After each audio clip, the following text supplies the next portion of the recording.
Untuk mengetahui lebih lanjut, izinkan kami melakukan presentasi yang akan disampaikan oleh Ibu. Yang pertama adalah pengertian kartu plastik. Kartu plastik itu adalah alat pembayaran yang dirancang untuk menggantikan uang tunai, memudahkan transaksi dan memberikan fleksibilitas keuangan. Kartu ini dikeluarkan oleh lembaga keuangan seperti bank dan biasanya menggunakan teknologi elektronik. Sehingga ada jenis kartu plastik, di antaranya ada charge card.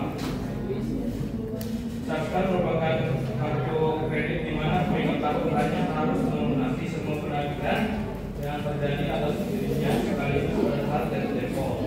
Yang kedua ada credit card, di mana suatu sistem pemilik kartu dapat melunasi penagihan yang terjadi atas dirinya sekaligus atau secara akurat pada saat dari depo. Yang ketiga ada debit card, merupakan kartu kredit yang pembayaran atas penagihan atau melalui dan berbeda atas rekening yang ada di bank di mana pada saat tanggapan.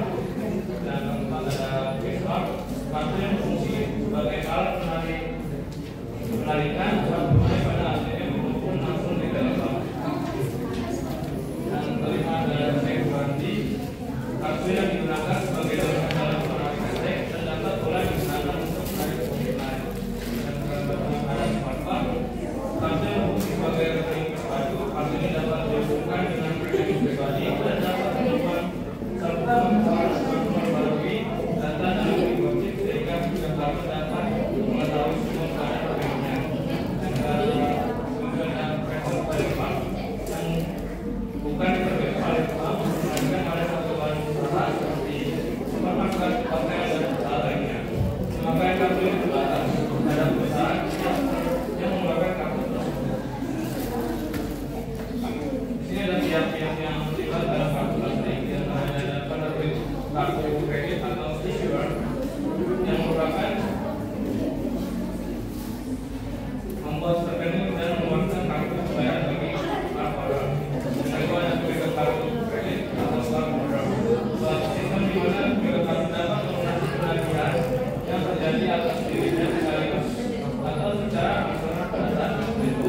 Jika terjadi kemacetan, pembayaran oleh nasabah yang berpenghasilan atau mengambil uang tunai sulit kita mengingat tujuan penerbitan kartu kredit biasanya tanpa jaminan benar-benar terjaga.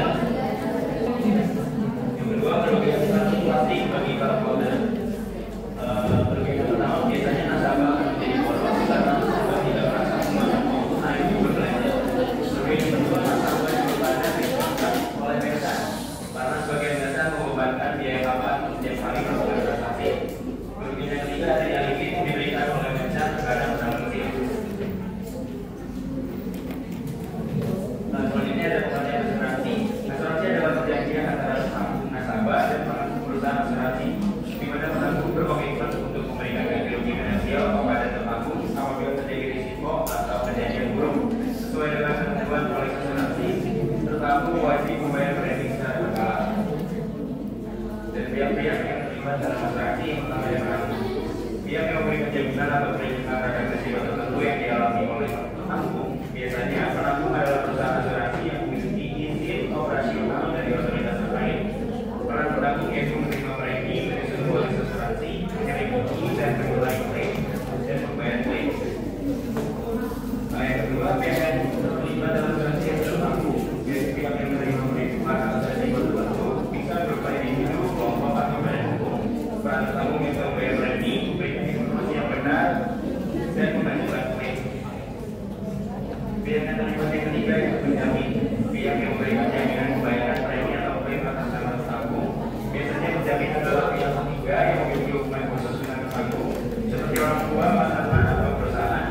Peran penjamin itu membayar premi atau jamin pembayaran klaim. Terlibat dalam asuransi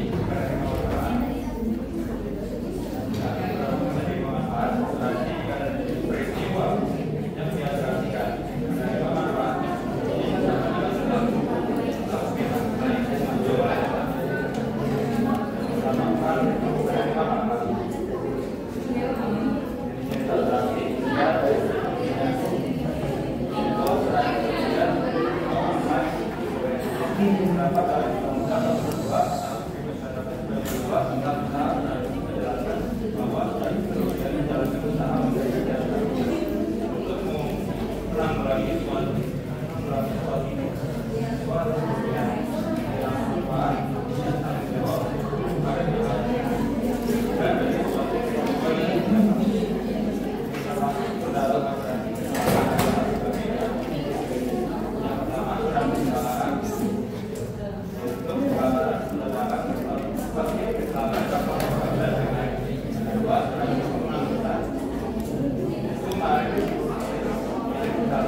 perusahaan yang memberikan jasa asuransi dalam pertanggungan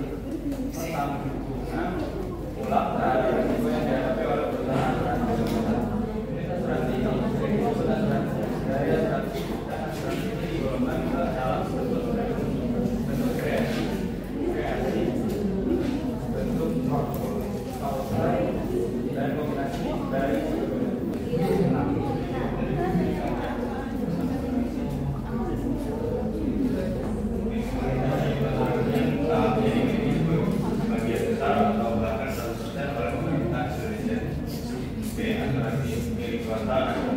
asuransi ini memiliki sahamnya sepenuhnya dimiliki oleh swasta nasional hingga jasa saja yang paling banyak memiliki saham atau memiliki suara terbanyak dalam rapat umum pemegang saham dan sebagainya. Asuransi milik perusahaan asing.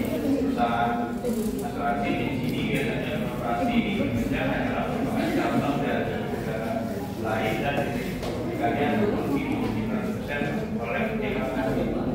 Asuransi milik Jakpro merupakan jenis asuransi yang sahamnya dimiliki antara Jakpro swasta nasional dengan pemilik asing.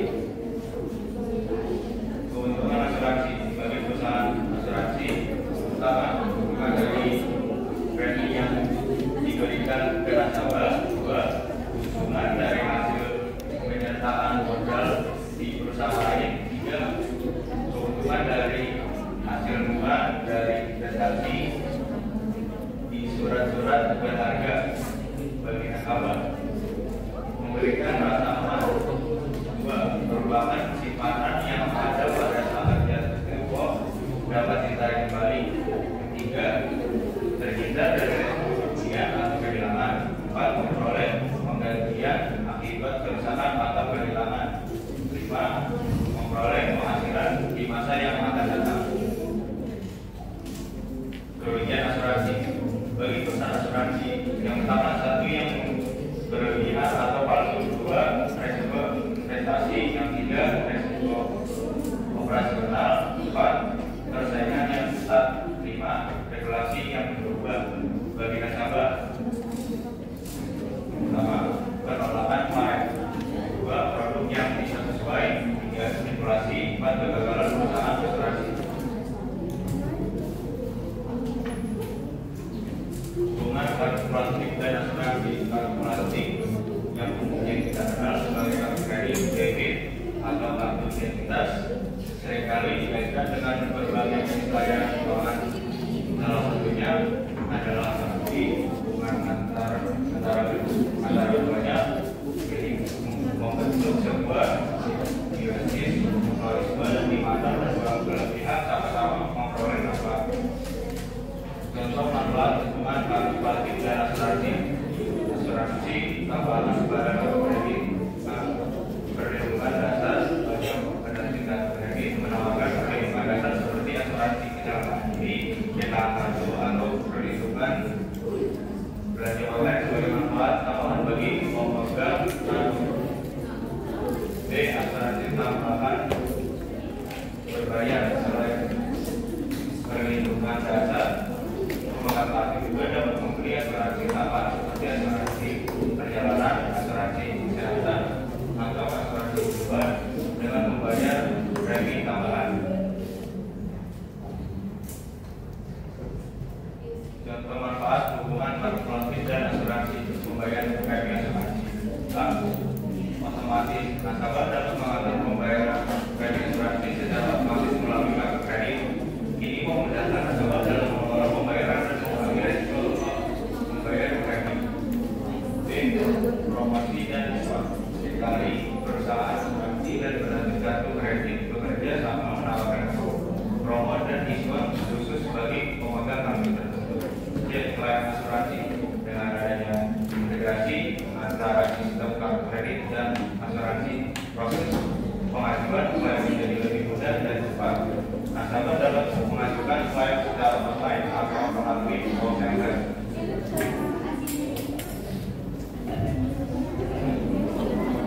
Selanjutnya ada sesi pertanyaan. Ada yang mau bertanya?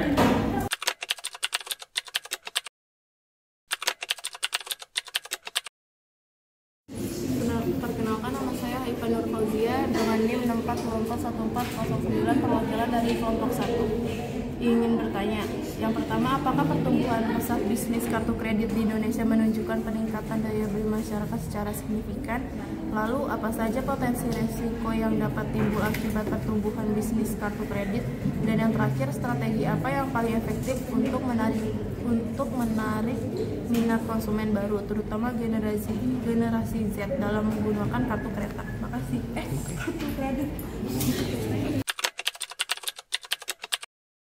Perkenalkan, nama saya Sabina Yahya, perwakilan dari kelompok 2 dengan NIM 64242001.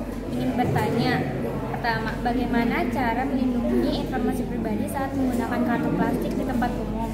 Kedua, apa yang harus dilakukan jika kartu plastik hilang atau dicuri? Ketiga, apa manfaat memiliki asuransi kesehatan? Terima kasih. Perkenalkan, nama saya Ayu Wahyudong Putri dari kelompok 8. Ingin bertanya, yang pertama, apa perbedaan asuransi jiwa dan asuransi kesehatan? Terus yang kedua, sebutkan jenis asuransi yang umum tersedia di masyarakat. Dan yang ketiga, bagaimana proses pengajuan kartu kredit? Terima kasih. Perkenalkan, nama saya Asmina Fatima Wulandari dari kelompok 10 dengan NIM 64241422. Saya ingin bertanya, pertama, siapa saja yang bisa jadi ahli waris dalam asuransi jiwa? Terus yang kedua, berapa lama proses klaim asuransi? Yang ketiga, apa perbedaan asuransi jiwa dan seumur hidup?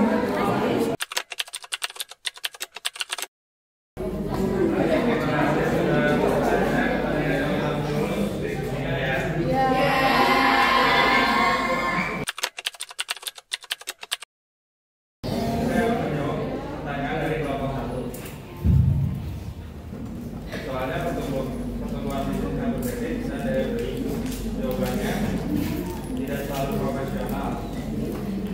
Yang kedua, penetrasi pasar yang masih rendah. Yang ketiga, promosi dan fasilitas. Yang keempat, perbedaan pola konsumsi.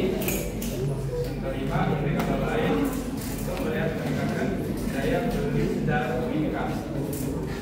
Dan pertanyaan nomor 2, potensi risiko pertumbuhan kartu kredit yaitu tingkat utang yang meningkat. Yang kedua, konsumtif atau masyarakat penggunaan kartu kredit bisa mendorong gaya hidup konsumtif. Yang ketiga, keuangan. Karena krisis ekonomi banyak nasabah yang tidak bisa membayar tagihan kartu kredit sehingga potensi menimbulkan masalah bagi keuangan. Dan yang ketiga, jawabannya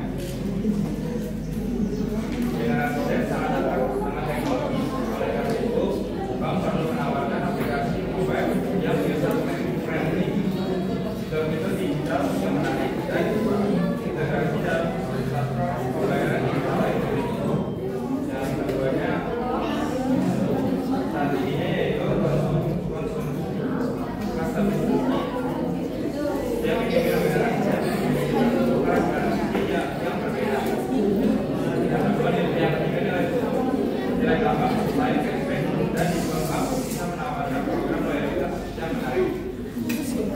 Dan edukasi keuangan, itu bank perlu memberikan edukasi keuangan kepada generasi Z agar mereka memahami pentingnya mengelola keuangan dengan baik dan menghindari jebakan utang.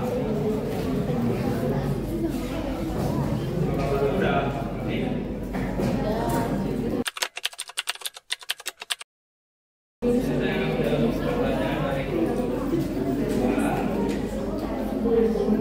Yang soalnya bagaimana cara melindungi informasi pribadi saat menggunakan kartu plastik? Caranya adalah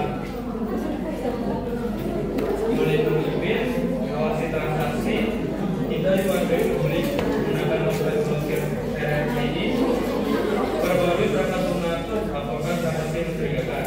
Yang kedua soalnya adalah apa yang harus dilakukan jika kartu plastik hilang atau dicuri? Dilakukan dalam blokir kartu, laporkan ke polisi, PIN, pantau rekening Anda. Yang ketiga, apa manfaat memiliki asuransi kesehatan? Manfaatnya adalah melindungi finansial,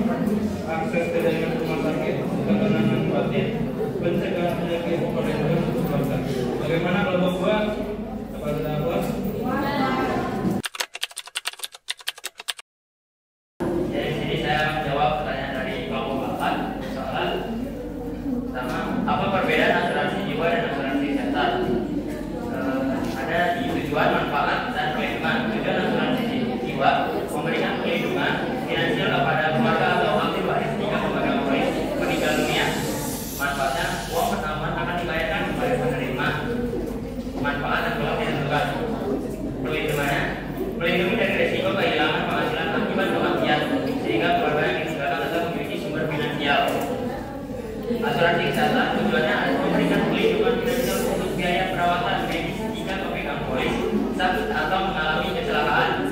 Manfaatnya mengganti biaya rumah sakit, biaya dokter atau obat-obatan dan prosedur medis lainnya sesuai dengan ketentuan publik. Perlindungan membantu mengurangi beban finansial akibat biaya kesehatan yang tinggi. Buat sebutkan jenis asuransi yang tersedia di masyarakat. Ada asuransi kendaraan, asuransi properti, asuransi kesehatan, dan asuransi tanggung hukum, serta asuransi usaha kecil. Ketiga, bagaimana proses pengajuan kartu kredit? Pertama, pilih bank yang menawarkan produk kartu kredit yang sesuai dengan kebutuhan Anda. Kedua, kumpulkan dokumen yang diperlukan seperti KTP, SPP, dan bukti halaman. Yang ketiga, isi formulir aplikasi kartu kredit dengan lengkap dan benar. Keempat, pengajuan serahkan formulir aplikasi beserta dokumen pendukung ke bank. Yang kelima, verifikasi. Bank akan melakukan verifikasi data dan melengkapkan data dokumen Anda. Yang enam, penilaian. Bank akan menilai profil kredit Anda untuk menentukan apakah Anda layak mendapatkan kartu kredit. Yang keenam, pengambilan keputusan bank akan memberikan keputusan apakah pengajuan Anda disetujui atau ditolak. Yang terakhir, pengambilan kartu. Jika disetujui, Anda akan mengambil kartu kredit di cabang bank dan atau dikirimkan ke alamat Anda. Bagaimana pengembangan?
Maka ahli waris akan menerima